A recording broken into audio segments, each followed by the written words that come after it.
What's going on, everybody? Welcome back. This is Guys at Magic. Just two of us going to be joining you for the video today. We're going to be breaking down some of the brand new spoilers for Outlaws of Thunder Junction. We have a ton of cards for us to cover today, so these are going to be our first reactions to a lot of these cards. We're going to be covering all the rares and mythics. If you want to check us out for all of the other cards that were spoiled for this set, make sure that you follow us on our Instagram. Without further ado, today I'm Dave, and joining me, the one and only Shane. Shane, say what's up. What's up, nerds? Yeah, so I am super excited for this. I grew up in Texas, and my family lives out there. So I mean, like, I feel as if like this is like, I don't know, a snippet of home. I'm very excited about being a cowboy with you as well. So we're gonna go ahead and dive in. This very first card, this is Kellan the Kid. He is green, a white, and a blue for a legendary creature, human fairy rogue. He's a 3/3 and has both flying and lifelink. It also says whenever you cast a spell from anywhere other than your hand, you may cast a permanent spell with equal or lesser mana value from your hand without paying for its mana cost. If you don't, you may put a land card from your hand onto the battlefield. Shane, what are your thoughts on this one? I love it. Free spells are never bad. I'll say it a million times. I think they're kind of leaning towards that new plot mechanic because it's going to be casting for anywhere other than your hand. But there are so many different ways to cast things from not your hand, dude. So I am a big fan of this Kellan. Yeah, I like this a lot. This makes me think of like playing around with Foretell. I'm not so sure that I'm a big fan of like playing the Exile until end of turn. I feel like oftentimes those are not in these colors, but I mean, there's still a lot of ways that you could potentially goof around with this. So I'm a huge fan of this. I don't know, maybe you could put some like suspend cards in here too. We just got a ton of new play with all the time counters from some of the more recent pre-constructed commander decks. So I don't know. I think this card is really cool. We're not gonna dive too much into commander for this, but do you think that this one's gonna be maybe something that's like a build around for a standard deck? I was going to say, we'll definitely talk about it more in our grades, but I could see myself playing around something like this for sure. I think it's got a home somewhere. Yeah, I think that this one's pretty cool. I like his like little plasma sword that he's got going on there too. Halo, dude. Plus, I mean, 3 mana for a 3/3 flying lifelink with potential upside on top of that. That's pretty solid. All right, well, look at that. Surprise little guest joining us here. One of my other favorite co-hosts, Steven. Say what's up. Hey, what's up, guys? Sorry I was a little late, but I couldn't miss this. I'm glad to have you join in here. Obviously, you missed a ton of the spoilers, but realistically speaking, we're on card number 2, and that is Annie Flash, the veteran. She is 3, a red, a green, and a white for a total of 6 mana. She's a legendary creature, human rogue. She's a 4/5 with Flash. She also says that whenever she enters the battlefield, if you cast it, return target permanent card with mana value of 3 or less from your graveyard to the battlefield tapped. She then says whenever she becomes tapped, exile the top 2 cards of your library. You may play those cards this turn. A lot going on here. What are our thoughts on this one, Steven? I think it's 6 mana. Yeah, I was going to say that. Yeah, I think that's kind of what's holding this back too. 6 mana, it's not really the biggest body, and Flash is cool, but I don't know how many like recursion style effects we're going to be like really taking advantage of here. Potential way to maybe get a desert back? Maybe. It's a bummer because it says when you cast it, not just like ETB. So, I mean, yeah, they can't. No shenanigans to be had here. You got to pay the mana, man. I mean, at the same time, that does mean, however, well, no, never mind, because she also does have to ETB and you have to cast her. So there's kind of like that double restriction clause there. A lot going on with this card. I don't think I'm going to be expecting to see this one play around in standard. Then we'll talk further about that commander aspect of things a little bit later on. Yeah. So next up, we have Rakdos the Muscle. He is 2 black and a red for a total of 5 mana. You get a legendary creature, Demon Mercenary. He's a 6/5 with flying and trample, and says whenever you sacrifice another creature, exile cards equal to its mana value from the top of target player's library. Until your next end step, you may play those cards, and mana of any type can be spent to cast those spells. Also has another ability in which you may sacrifice a creature. Rakdos the Muscle gains indestructible until end of turn. Tap it and activate only once each turn. There's a lot going on here, There's Dave. a lot going on here too. Yeah, I was going to say, you're going to love... And then you love... Like, Rakdos is your guy, right? Do you like this Rakdos? I think he's really good. I don't know if I would say that Rakdos is my guy. Rakdos is my favorite color combination. Okay. This one I really appreciate. It's different the other Rakdoses than we've seen in the past. The other ones typically like kill things. This one isn't necessarily killing things, but it's rewarding you whenever those things actually do die. So I kind of like that this one's a little bit different, a little bit of a different spin. But I mean, regardless, this is 6 mana. I'm sorry. Correction. This is 5 mana for a 6/5 with flying and trample. This thing is a limited bomb. Yes, sir. Can we just also mention the fact that this art is amazing? The art is amazing. Yeah. I do like the artwork here. The only thing I don't like about the artwork for like the wanted posters is I feel like it's just you always look at the top right for the CMC and like Yeah. it's just it's kind of like just tucked away there on the right. A little bit. Hey, I like it I mean, better than the other one though, right? Like from the last set, Murders of Karlov, that those treatments didn't really like the dossier. I wasn't really a big fan. This I can get behind a lot more. yeah, I'll agree with you on that. But yeah, I mean, I think it's a limited bomb for sure. I mean, you know, obviously we'll talk more about it, you know, when we talk about more relevant game like Commander. Oh, keep in mind, plenty of people still play Standard. Yeah, I think this in Standard is going to be aggressive. I'm actually really excited to see this card played. Yeah, I do like the card advantage this one. Plus, who doesn't like to play around with giant demons? So this card's a lot of fun. Moving on, we have Vraska the Silencer. She is 1, a black, and a green. For a total of 3 mana, you get a legendary creature, Gorgon Assassin. She's a 3/3 with Death Touch, and she says, whenever a non-token creature an opponent controls dies, you may pay 1. If you do, return that card to the battlefield tapped under your control. It's an artifact treasure with tap and sacrifice this artifact. Add 1 mana of any color, and it loses all other card types. Wow. God, I love this card. Their opponent's creatures now come back to the field under your control as treasures? Yep. Well, Okay. treasures, but it loses other card types. It doesn't say that it loses other card abilities. ETBs all day, baby. True. For 1 mana. God, dude, this card's nuts. Yeah, this card is nuts. My God. I like it a lot. I know we don't want to dwell on the commander or anything for that matter, but I really can't wait to talk about this as a commander. I like it a lot, Picasso. I do think that this one is still pretty relevant. It's relatively cheap, and having Death Touch means that you could potentially get this thing to just kind of like feed into itself. So I can see this as maybe a little bit of an engine if you open this in a limited environment. I don't know if this is good enough for standard play, but I mean, if there is like a Death Touch Matters deck or something where you're trying to trade upwards, this could be really cool, and it is rewarding you by just having your opponent's things die. So pretty neat. Yep. Big fan. God, man, if they would have just made Finn the Fang Bearer, you know, just have a little black pip up there. Oh, yeah. Hey, you never know. With the Omen Path, we got plenty of creatures in this set that are not originally from this place, so we might see Fed. Next up, though, we do have Gisa the Hellraiser. She is 3 and 2 black, total of 5 mana. She's a legendary creature, human warlock. She's a 4/4 with Ward 2 and pay 2 life. She also says the skeletons and zombies you control get +1/+1 and have menace. And she says whenever you commit a crime, create 2 tapped 2/2 blue and black zombie rogue creature tokens. This ability triggers only once each turn. And for those of you who are new or haven't been following along, it says that targeting opponents or anything that they control and or cards in their graveyard is a crime. Can't wait to commit crimes, dude. I mean, that's pretty easy to do in Standard right now with all those graveyard hate like lands and creatures. I mean, this is pretty good. It's pretty easy to do in a lot of environments, dude. And I mean, I was going to originally say that the once each turn sucks, but if you are, again, playing Commander, it's on anybody's turn, make some zombies. I mean, you could do this just back and forth. You can do this on like your turn and then your opponent's turn too, in Yeah. just a one-on-one environment. Yeah. And don't forget, she's making the 2 2/2s there, but they're actually going to be 3/3s with menace because of her action, because of her ability that she's also got on there. So that's 6 power and 6 toughness with menace creatures for Pretty you good. just like destroying one of your opponent's creatures if she's in play. Pretty- That's a lot. Pretty good. I think the reason why I really like this card the most though is like even if somebody counters your spell, it's still targeted. So Yeah, you still true. get that effect. So I mean, I think that's a pretty strong like piece to think about whenever you're running this. Yeah, turns Agreed. out Gisa pretty good at committing crimes.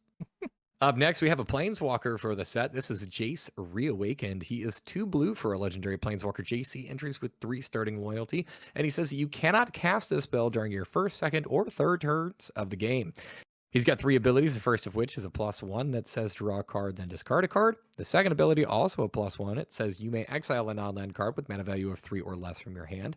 If you do, it becomes plotted. And lastly, he does have an ultimate at -6, and that says until end of turn, whenever you cast a spell, copy it. You may choose new targets for the copy. And we knew he wasn't dead. This card I good, just though? I think it is good. I love the art of like him Oh, I love it, too. turning into, or I guess From becoming Jace Ashiok? again from Yeah. Ashiok. Yeah. Man, that is so cool. It is very awesome. I was seeing on the stream today, people were bringing up some shenanigans that, like, if you do have a way to cast this not on your turn, you could do it. Like with the Leyline or any kind of other shenanigans. You were able to get it, play this on turn 2 or 3, but that's kind of niche. Other than that, you're waiting later in the game. Do we really think that the ability of not being able to cast it on turns 1, 2, or 3 is that big of a downside, though? I think it's a bummer because you see the 2 manas and you're like, amazing, but then you're like, well, wait, it like why doesn't it just cost more than I don't know. No, I guess it's not. Because you can double spell on a turn now. I think it's pretty good. I mean, I do think it's a little bit of a hindrance. I mean, especially with the fact that, if we're talking, about standard, you generally have your 2 mana turn 2. So not being able to play this is kind of shitty. And then, you get to turn 3 and then you're not playing that. So by turn 4, hopefully you have 4 mana if you kept a decent hand and the deck gods are within your favor. But I see why they kind of did it because it's just a lot of upside. Yeah. You know, I mean, at the plus- same time, though, like I do look at that 2 blue pips, and like this is obviously only 2 mana, and kind of what Shane had alluded to is like this means that you're almost in a way like forced to double spell. So maybe you're keeping up a creature that you can block, or maybe like a piece of interaction that way you can help to keep your planeswalker in play. Yeah. I mean, for sure. I mean, that's definitely a solid point. I don't know, man. The plotting ability, I'm not gonna lie, I was not a fan when they released this set. But like the mechanics that I'm seeing and what they can do, this is gonna be a really fun set. I'm excited too, Steven. Yeah, plot does look pretty cool. I do think that this card obviously has a lot of value to it. So super excited to play around with Jace. We have the Gitrog Ravenous Ride. It is 3 a black and a green for a total of 5 mana. You get a legendary creature, Frog Horror Mount. It is a 6/5 with trample and haste and says whenever it deals combat damage to a player, you may sacrifice a creature that saddled it this turn. If you do, draw X cards, then put up to X land cards from your hand onto the battlefield tapped, where X is that sacrifice creature's power. And this has a saddle cost of just 1. And then saddle is Yeehaw. kind of like crewing, right? So it's just power of 1 or more. Yeah, so it's basically crewing, but for creatures. This, however, on its own, like you don't actually necessarily need to I'm gonna air quotes crew this for this to still be a creature and still be able to attack or block on its own. True. You just get some insane upside when you do. A lot I of mean, that could be a lot 5 of card mana, draw. 6/5 with trample and haste. Pretty good. That's pretty good. And then Yeah, just in case you got a little upside going, just make those tokens, make them big, get those lands. Oh, this card's. Have they made a bad Gitrog? No, this is our 3rd version of the Gitrog, and this is terrifying. You can saddle something that is bigger than 1 and then sacrifice that thing and ramp and draw tons of cards. Yep, I like the versatility on this card. This could see some play. Yeah, I mean, I would really like to see. So saddling, obviously, when you saddle, is it literally just like crewing, so that creature cannot attack? I think it's tapped. it's basically crewing, but just for another creature. I think that saddle, if anything, is probably just better than crewing because you still have this thing that's capable of doing its stuff on its own. Yeah. Whereas for the most part, most vehicles, the downside is if it's not crewed, it's not really contributing to your board state. I would agree. Battle seems fun. Very thematic too for the set. Yeah, I'm just I'm a little bit worried. I mean, it eats the thing that saddles hit, and last time I saw the Gitrog monster, Thalia was on top. So did the frog eat her? You might I have. think we're all okay with Thalia dying. No, I love that. I love Staxing. So moving on to another fan favorite, Tinybones Joins Up. This is a single black mana for a legendary enchantment. It says whenever it enters the battlefield, any number of target players each discard a card. It also says whenever a legendary creature enters the battlefield under your control, any number of target players each mill a card and lose 1 life. Steven, you love mill. Why do you love this card? I do love this card. This comes down so fast. And I love the clause that says any number of target players, which can include yourself. So you can literally drop this turn 1, drop the big bad card in your hand, reanimate. Sorry, Commander, obviously, but just reanimate whatever you want in your graveyard. With the in standard too, I think this is going to be nuts because I know there's a couple standard decks that are really trying to play around with the things in your graveyard, and this is just going to help you for 1 mana. And oh boy, am I here for it. Pretty good enchantment, man. Mm-hmm. Definitely very solid. Also, I love the artwork for this card. That's Yeah. fantastic. I think there are for a lot of these cards, man. I mean, Tinybones is just one of the coolest characters in Magic to me. He's so tiny. He's so bones.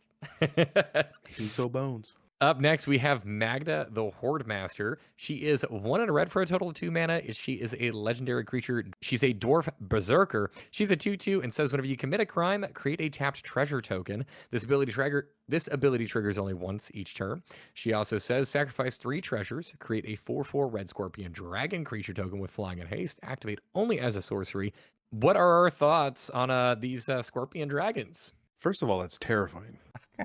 A scorpion dragon. I'll tell you Boy. right now, besides it being a scorpion dragon, don't like tap treasure right off the rip. Yeah, I don't understand why they did both of those. Like, I mean, I understand the once each turn clause. Like, this can definitely go nuts. But I mean, if I can only do it once each turn, just let me have the treasure token. Yeah.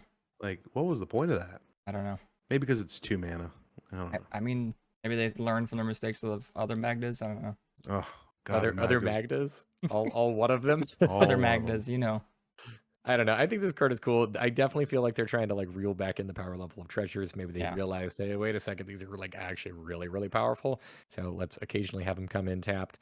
I do still like this card. This is pretty neat, and coming in at only 2 mana, I mean, that is relatively cheap. Also, if you are going to be playing like a burn deck, anytime that you would like, I don't know, play any kind of burn that goes directly to your opponent's face, you're targeting them. Therefore, you're committing a crime and making a treasure token. So this could be something that like is pretty good in like a mono reg aggro kind of like burn style deck. And Mhm. then later on, if you don't happen to have any cards, because mono red does a really good job of getting rid of its hand, you can start sacrificing those treasures for giant flying hasty creatures.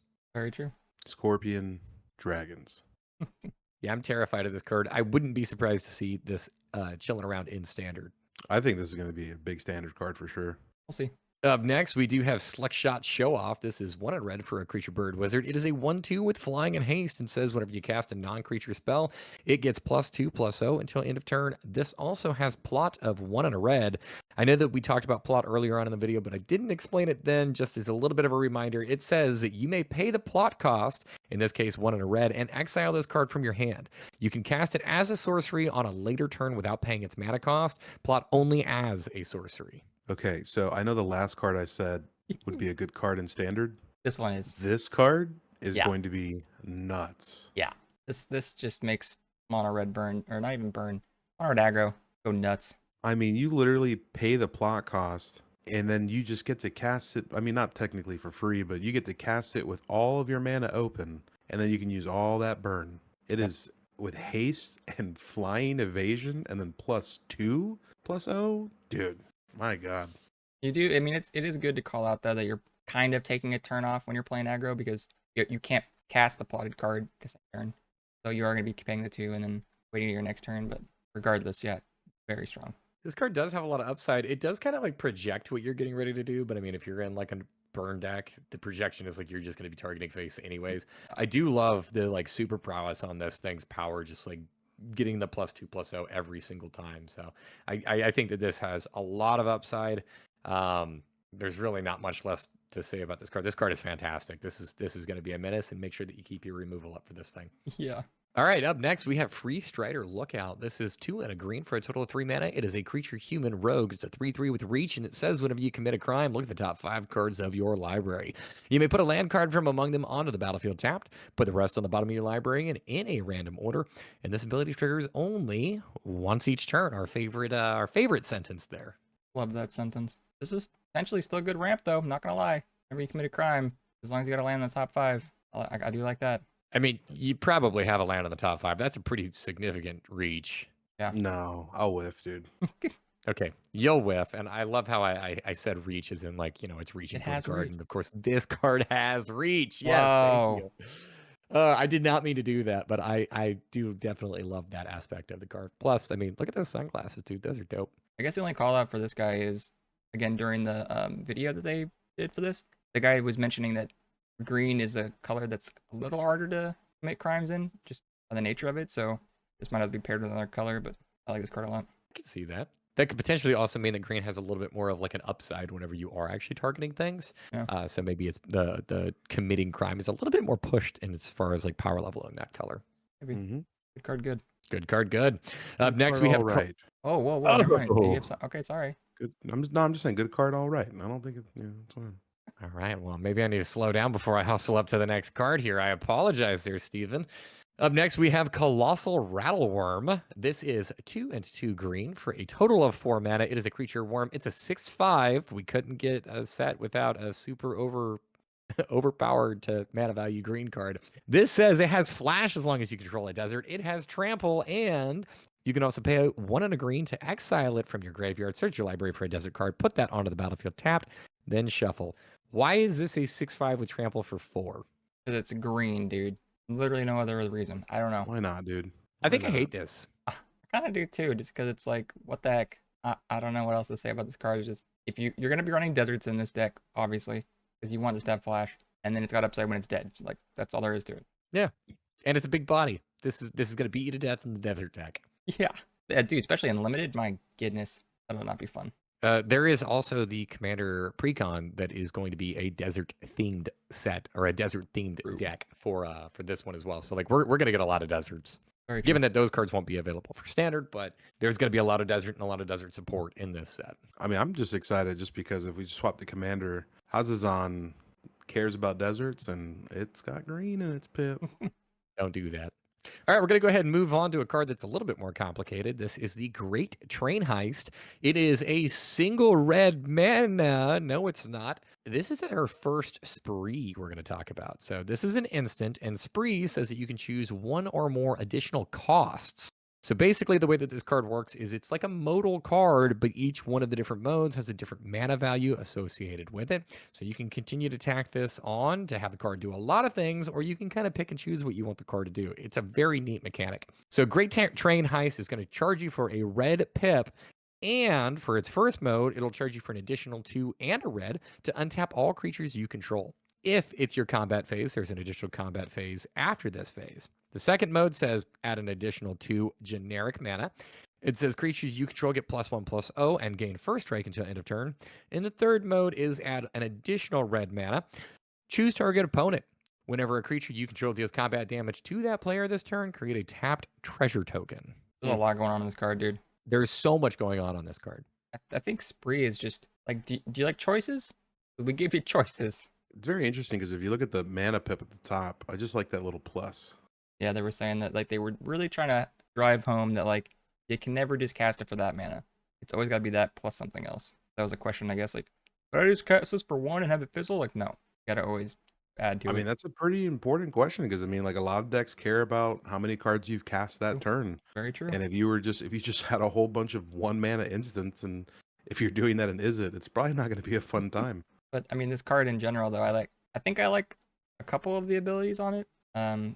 Creatures gaining +1/+0 and first strike. I think that's pretty good. Like that's a good combat trick. It's my least favorite one. Really? Let's be real. You're sinking 7 mana into this and doing all of it. That's a lot. I was gonna wait for the end on that one, but yeah. Okay, but 2 combat phases, a ton of treasures, and +1/+0 first strike. Yeah, it's just the tapped treasure, dude. Ugh. I do like the fact that they kind of like reeled this back in a little bit. You can get that untap all creatures, and if you're playing commander where you have 3 other opponents, this does say choose target opponent. So you can't just like swing all your creatures, or I guess not technically, sorry. You can't just like spread it out and then get a whole bunch of treasures. It's really, you might want to focus one person. It's definitely making you focus on one person, but I mean, still, that is so much treasure production because it's whenever a creature you control, not like whenever one or more. So you're going to be making quite a few treasures off this card. I like this card a lot. I think I like really good spree a in lot, dude. Hunter's deck. Lord Caesar. I was gonna say which one. Yeah, that'd be good. I like sprees, dude. I think a lot of these sprees are good. Speaking about sprees, we got another one. Final Showdown. This is a white plus for an instant with spree. It's got 3 modes, the first of which adds 1 generic. It says all creatures lose all abilities until end of turn. The second mode adds 1 generic and says choose a creature you control. It gains indestructible until end of turn. And the final mode says add 3 and 2 white to destroy all creatures. I really like this card. And before, I know we've already had this conversation at length. The last ability is kind of pricey for what it's doing. And if you do all of them, that's even more pricey. But just, again, the choices you have on this is awesome. Because, like, maybe there's a situation where you're just trying to save your one thing. Or, you know, if you have the mana up, save the one thing and destroy everything. Like, I really, really like this card. So question, if my opponent casts a Dockside Extortionist, and in response I cast this with the +1 saying all creatures lose all abilities, since that Dockside is not entered yet, will this affect the Dockside when it comes down? No. Then I hate this card. That I hate this card. This isn't going to take care of any ETBs. I think that this card really, like, having creatures lose all abilities so that you can take care of anything with indestructible. That way the destroy all creatures knocks them out as well. I know. I was so excited to maybe get like a white dress down. Yeah, 'cause that card's not broken. I mean, you kind of momentarily do. Yeah. I mean, I get it. It's good for any kind of like on death effects too, you know? If like this dies and you do a thing. All in all, this card is fantastic. I know, David, we were talking in the group chat earlier, and I know you weren't like a huge fan of this, but like I'm in it to win it for an instant speed destroy all creatures. I like the instant speed upside. I think that this might still be a little bit too costly for me to care about that. I mean, that's an additional 5 plus the one I'm already required. So 6 mana instant speed just to destroy all creatures. Ugh, that's pretty steep. Yeah. Fuck it. I mean, most board wipes are 6 mana. Not Might the as ones well- that I play. I'll say there's a lot of I good mean, ones that I- are free. I mean, I'm thinking about standard. You know what I mean? Like, I think in standard, especially like after seeing all the like photos that Hunter sends us of people like swinging at him for 42 in arena, like just having this. I think, granted, he loses turn 4, so this wouldn't really help him. But All right, up next we have the Key to the Vault. This is 1 and a blue for a legendary artifact equipment. It says whenever the equipped creature deals combat damage to a player, look at that many cards from the top of your library.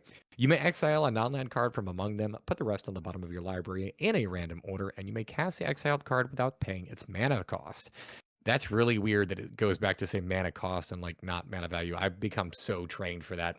Anyways, this thing has an equip of 2 and a blue. Interesting equipment. What are our thoughts? I like great. it. Yeah. It is a little pricey, but For everybody amazing. at home, whenever David asks the question, "What are your thoughts?" and Shane and I are just like, "Great," just look at David's face, yeah, and watch the lip go down. I think we like it, but I'm still under the impression that free spells are never bad. Free spells are never bad. This one I don't necessarily think is free. It is 5 mana for you to be able to cast this and then also to equip it. And then also you were telegraphing your like most important creature. So a single removal spell kind of like really sets you back here.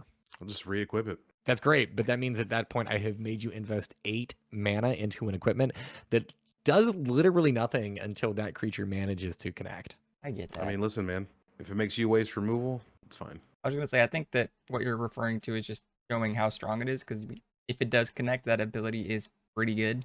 Well, this is also a card too that's going to really incentivize you to put this on an already pretty sizable creature or potentially even like already really sizable threat. You're not going to put this on your 1/1 and then potentially flip over the top one whole card of your library. You're going to want to put this on your 5/5, your 6/6, or some other gigantic creature.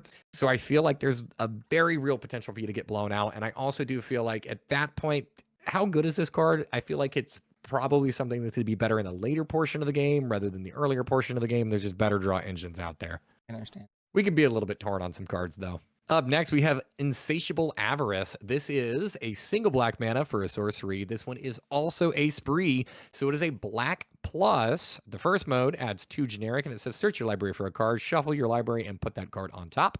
The second mode says add 2 black, and it says target player draws 3 cards and loses 3 life. I think this is my favorite so far. Interesting. I get that it's a sorcery, but my god, like Hunter made the comment too, just not able to be here, but in standard, that draw 3 lose 3 is going to be nuts. I like draw 3 at lose 3. I think that this might potentially just be like a better. No, I was going to say like a better like sign in blood, but then again, 3 black pips is kind of difficult to pull off unless you are like in a dedicated mono black deck. Which you probably are. Yeah, I don't know if I care about the first mode on this card at all. kind of slow. The first mode, I know you said you're not a big fan of it, but I mean, it does kind of help with the second mode. Granted, you are investing 5 mana at that point to find a card and then make sure you draw it, you lose the 3 life. And then at that point, you're probably done. Yeah. Really not doing anything else with your turn. I think that's my problem. It's just like this is tutors are incredibly powerful. However, the best tutors are also tutors that are relatively cheap. And for 3 mana, you don't even actually get to use that card this turn. You have to still be able to draw it. Or you can sink 5 mana into it and 3 life. And sure, you will be able to draw the card that you just tutored for. But that is basically your entire turn that you've just taken off. This is not, to me, a very good tutor. Yeah. I think I'm definitely more drawn to the draw 3 lose 3. And that's only in a specific area too. I think that's exactly where my mind goes to this one as well. 3 black pips is kind of difficult to pull off. I think this is probably a card that looks better than what it plays or than what it reads. But I mean, I would be happy to be proven wrong. I mean, mono black and standard, dude. You got Sheldred, draw 3 lose 3. Like that's the combo Hunter was not combo, but synergy Hunter mentioned, and I was just like, yeah, that's nuts. I don't know if I like that, but That's great, dude. All right, up next we have Satoru the Infiltrator. He is a blue and a black, just a total of 2 mana for a legendary creature, human ninja rogue. It's a 2/3 with menace, and it says whenever it and or one or more other non-token creatures enter the battlefield under your control. If none of them were cast or no mana was spent to cast them, draw a card. This is so weird. Super weird.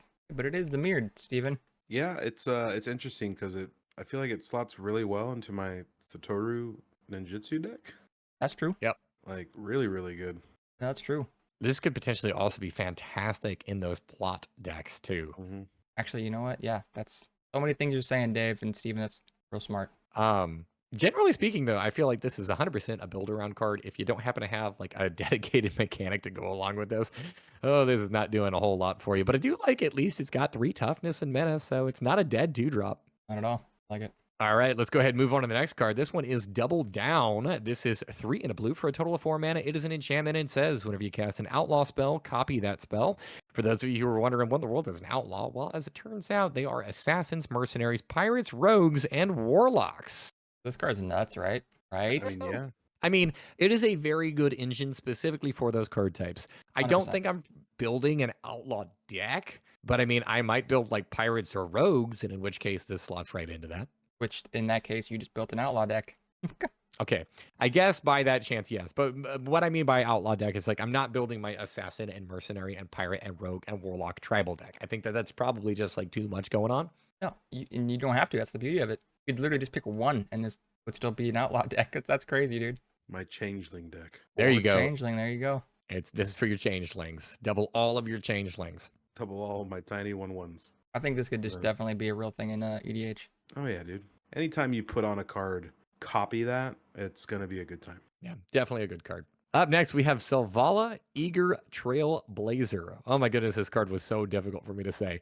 It is 2, a green, and a white for a legendary creature, Elf Scout. It's a 4/5 with Vigilance, and it says whenever you cast a creature spell, create a 1/1 red mercenary creature token with, tap it, target creature you control gets +1/+1 until end of turn, activate only as a sorcery. And it also has an ability where you can tap it and choose a color, add a mana of that color for each different power among creatures you control. Interesting. Okay. I'm never gonna play this card. No, but it's interesting.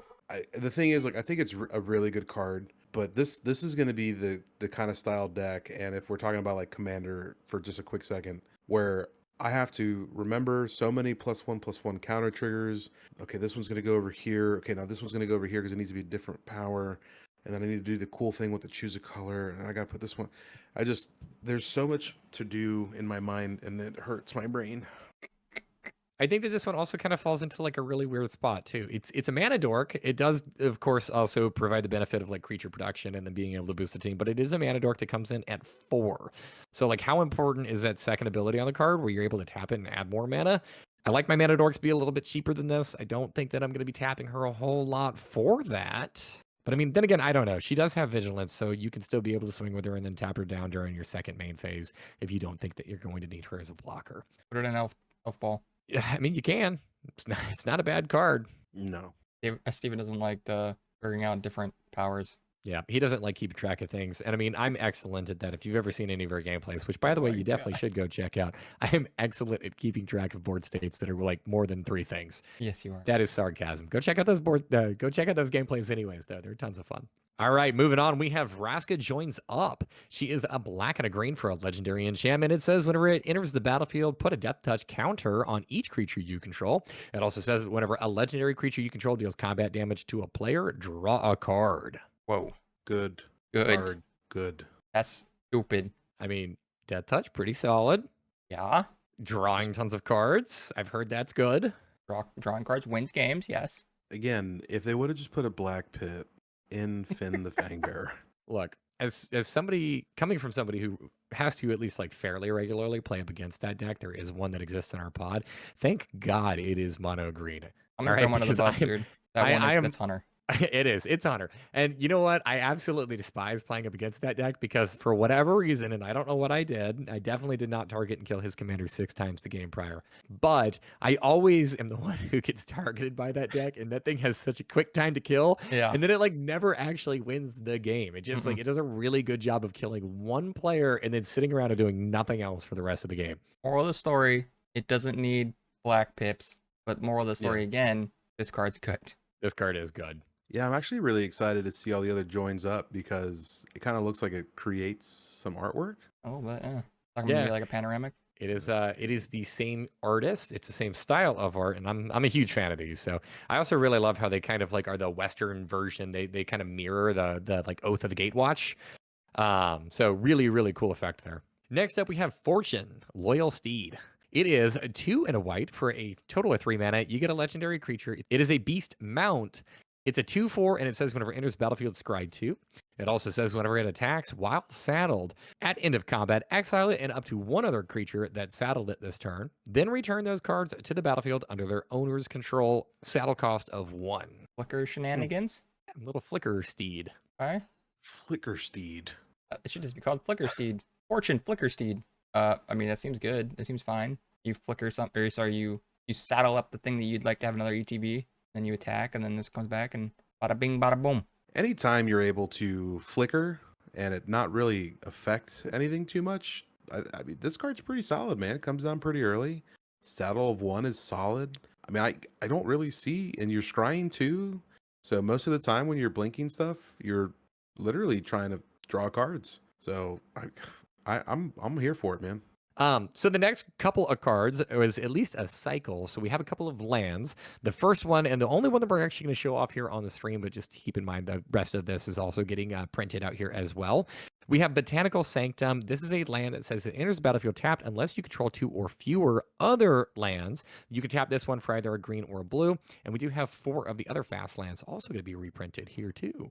Yeah, these really needed to get a reprint, man. I wish they didn't. I really hate these cards. They were creeping up in Ooh. price, bruh. I like them a lot. Out of curiosity, why would you hate these cards? Because I always have them like it's the same shit as Temple of the False God. Like either Temple of the False God is in my opening hand, or I have 2 or 3. Sorry, I usually have 3 lands, and then I'll draw this, and it comes in tapped. You, my friend, are playing the wrong format. So- In formats like Modern, these are fantastic. They come down and immediately have the ability to tap for whatever of the 2 colors that you need them to. So there is a time and a place. I will admit, however, Commander, these are not very good for Commander. But other formats, and I can definitely see these making a splash in Standard. Oh, 100,000 million% will be played in Standard. All right, so we do have a couple of what are called big scorecards. These cards are going to be in the set. They are standard legal. I don't know why they happen to have like a different set symbol or all that other kind of fun stuff, but just do keep in mind these are going to be standard legal and you can continue to play with these. But this first one here is Oltec Matterweaver. It is 2 and a white for a creature human artificer. It's a 2/4, and it says whenever you cast a creature spell, choose 1. You either create a 1/1 colorless gnome artifact creature token, or you create a token that's a copy of target artifact token you control. Banger. This card's really good. I couldn't believe that these were standard legal, to tell you the truth. I don't know how much I like this, to be honest. So I think the set symbol, by the way, you know, a lot of the things that they were talking about the vault. Yeah, these are, yeah. And it looks like a little vault. Exactly. These are the treasures that they're trying to get. Apparently it's a person. It's like it's like a young pyromancer, but for creatures. You I have to don't like cast this card. creatures. I don't think I'm very Sure. high on this one. I am. Let's move on. All right, we're That's what moving on. Bobby said. Up next, we have Vaultborn Tyrant. This is 5 and 2 green for a total of 7 mana. It's a creature dinosaur. It's a 6/6 with trample, and it says whenever it or another creature with power 4 or greater enters the battlefield under your control, you gain 3 life and draw a card. It also says whenever it dies, if it's not a token, create a token that's a copy of it, except it's an artifact in addition to its other types. You get like 2 of these things. Dude, there was dinosaurs in the vault. I love this card. Is this I a mean- comma question mark? Look, Dude, here's Vaultborn. here's the thing. This card does a lot. It's really cool. It's 7 mana. Good thing there's no way to cheat out dinosaurs. Or Ever. ramp. but- Nothing. That's pretty good, dude. I mean, I've never seen Hunter cheat out a dinosaur when he was Never. playing Gishath. You know what? That is actually a true statement. That's gonna hurt. I don't know. This card is cool. It does a lot. It's really powerful. This is like probably gonna slot right into somebody's dinosaur deck or into a commander deck that is just like big smashy stuff. But 7 mana, I've lost all interest with just that mana value. I understand. Probably Steven's favorite card because this one does shut off a Dockside Extortionist. This is Torpor Orb. For 2 mana, you get an artifact that says creatures entering the battlefield don't cause abilities to trigger. I hate this card. I hate this card too. But it's awesome. I love this card. God, I can't do stacks, man. Dude, I Why play not? stacks and I hate this card. I play against stacks, and I love this card. It's a good reprint. Torpor Orb is a reprint. This card is a lot of fun. Go pick up a copy of this. Plus, the artwork is fantastic. Yeah, play stacks, make your pod hate you. And then look at the subtext down there. Devour the hope of a world, and it will bow before you. Stacks, stacks, stacks. It will not bow before you. It'll use all of its removal to potentially get rid of your stacks pieces. That's what it will do. But you know what? You'll be sitting back smiling, knowing that you're the only one who is having a good time. Yeah. Next up, we have Transmutation Font. This is 5 mana for an artifact. You can tap it to create your choice of either a blood token, clue token, or a food token. Or you can pay 3 and tap it, sacrifice 3 artifact tokens with different names. Search your library for an artifact card, put it on the battlefield, and then shuffle your library. Activate only as a sorcery. Steven, you like artifacts, right? Yes. Yeah. Do you like this card? Because I think you'd like this card. It's good. It's 5 mana. It's really slow. And it's 8 to do the thing, and you have to have different artifacts, which is probably not hard. But Artifact tokens with different Sorry. names. tokens, yes. So I like, mean, I don't think it'd be hard to get the pay 3 tap sack 3. You know, I think that'd be very easy, especially built around an artifact themed deck where you're making clues, treasures, foods, you know, artifact creature tokens. Like, not difficult whatsoever. It's just it is kind of slow. You really, especially if somebody sees this go down, if you don't have the 3 mana to get what you want, it's probably gonna die. I don't know. It's a little slow. I do think that this probably does slot into decks like the Tinkertime Precon that we saw earlier, or help me out here, Steven. What was that? The Merfolk one that you played, Bant Colors, not too long ago. Oh my goodness, that might have been the very last set. Vidalcan, it's Morska. Gotcha. The one that should have been a Merfolk, but was not a Merfolk. But yeah, I don't know. If you're playing around with a ton of these artifact tokens, might as well consider this for your deck. Up next, we have a bonus sheet that we're going to be talking about. There's a couple cards from this. These are called crimes. So these are cards, just to go ahead and clarify, these are not standard legal. Or was that a question? These are not standard legal. All right. Because I don't know if this first one here that we're going to talk about is powerful enough to see play in standard, but it's a little concerning here. Yeah. This first one here is Mana Drain. It is 2 blue mana for an instant that says counter target spell at the beginning of your next main phase. Add an amount of colorless mana equal to that spell's mana value. Mana Drain, fantastic card. Play this over counter spell if you have it. I love the art, and in the video they showed off the extra foiling of it, and oh my god, I want it so bad. Well, fortunately, you should be able to pick these up relatively cheap. I mean, Mana Drain has been printed a lot here recently, at least over the last couple of years. So this card has fallen a lot in price. We'll see. Steven, any thoughts on this or the artwork? Artwork, solid. Texture foil, solid. Mana Drain always gets used against me. I hate it. All right, well, you heard it here. Pick up Mana Drain so you can use it against Steven. We do have another card, and that is Stoneforge Mystic. It is 1 and a white for a total of 2 mana. It's a creature core artificer. It's a 1/2, and it says whenever it enters the battlefield, you may search your library for an equipment card, reveal it, put it in your hand, and then shuffle. You can also pay 1 and a white to tap it and put an equipment card from your hand onto the battlefield. This card was banned from Modern whenever Modern was first created and was only unbanned recently, within about I want to say like 2 years ago. Hey, Dave. Yeah. Good card, good. Yeah, we don't really need to talk a whole lot about this one. Fantastic artwork on this. This is a reprint. If you're curious about the power level of it, just Google the card. There's tons of decks out there. Plus, this card is a lot of fun. Yeah, I love the art. This is hands down the best art for Stoneforge Mystic. Yep. Moving on, we did also get the Face Commanders. This is some beautiful artwork on these Face Commanders as well. So these are going to be the ones for the pre-con decks that are going to be coming out coinciding with this set. So pick up the one that you think is most interesting. But before we do that, we are at least going to cover these cards. The first of which is Yuma, Proud Protector. This is 5, a red, a green, and a white. Total of 8 mana for a legendary creature human ranger. It is a 6/6 and says it costs 1 less to cast for each land in your graveyard.